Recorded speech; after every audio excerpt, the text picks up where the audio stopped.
Salut à tous et bienvenue à ce nouvel épisode d'Horreur Critique. Aujourd'hui, je critique un film qui m'a été proposé plusieurs fois et qui m'a fait rager. Non pas parce que c'est un mauvais film, au contraire, c'est à la limite du chef-d'œuvre.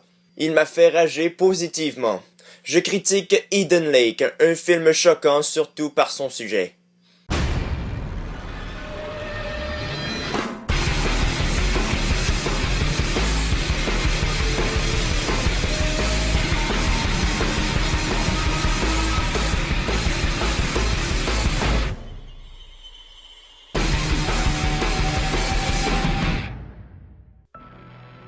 Un couple quitte Londres pour passer un week-end romantique au bord d'un lac. Si l'endroit semble paisible au départ, la quiétude du couple est vite mise à l'épreuve par un groupe d'adolescents qui viennent y faire la fête.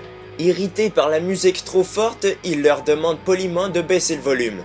Grave erreur, il s'avère que ces jeunes n'aiment pas se faire déranger. Je n'en dirai pas plus, je vous laisse le plaisir de découvrir la suite, c'est tout simplement jouissif. L'histoire se met en place lentement, sans être inutile toutefois. Et la présentation des personnages est très habile. On développe une vraie haine profonde envers quelques personnages. Et surveille ton chien. Il fait peur à ma fiancée. Chienne. C'est une chienne. Comme ta meuf. Oh, putain de consanguins! Des claques se sont perdus dans leur éducation, ça c'est sûr. Le film parvient à faire peur sans l'usage de monstres, de tueurs en série ou encore de forces surnaturelles. On sent bien que le scénario a été inspiré par les films d'ultra-violence des années 70, I Spit on Your Grave, Les Chiens de Paille ou encore Délivrance. Bref, le sujet du film est assez troublant, ce n'est pas fait pour tout le monde, mais je ne veux rien spoiler.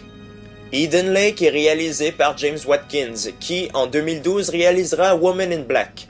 Autant ce dernier était plus ou moins entraînant, autant Eden Lake nous plonge immédiatement dans le vif de l'histoire.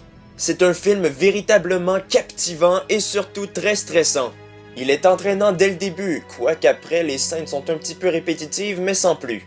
Franchement, j'ai du mal à comprendre comment Watkins a pu régresser comme ça avec The Woman in Black. Sérieux, la peur que dégage Eden Lake est extrêmement pesante et on ne peut s'empêcher d'avoir un petit pincement au cœur en le regardant. Et jamais les antagonistes du long métrage ne sont trop poussés ou exagérés. On arrive à croire à leurs actes et à leur manque de remords, et c'est ce qui rend le film plus effrayant.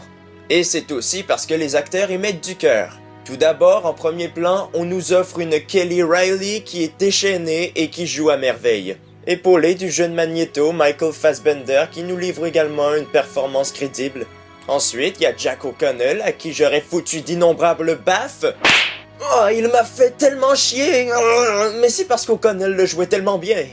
C'est souvent le cas, hein. Les personnages qu'on déteste le plus dans un film ou dans une série sont souvent ceux qui sont les mieux interprétés. Puis les effets spéciaux sont de qualité. Peut-être un peu dur à regarder pour certains, je tiens à vous en aviser.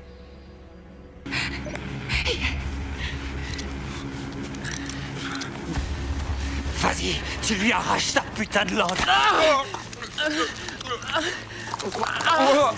C'est trop gore, les mecs. Trop mortel.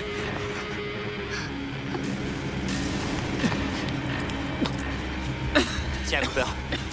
Je peux pas croire que t'aies fait ça. Yes. C'est Tony Montana. Oh non, non, non, non. Un trou-duc dans ton genre n'a aucun droit de faire référence à un classique comme Scarface. Bref, le visionnement de Eden Lake fut une agréable surprise.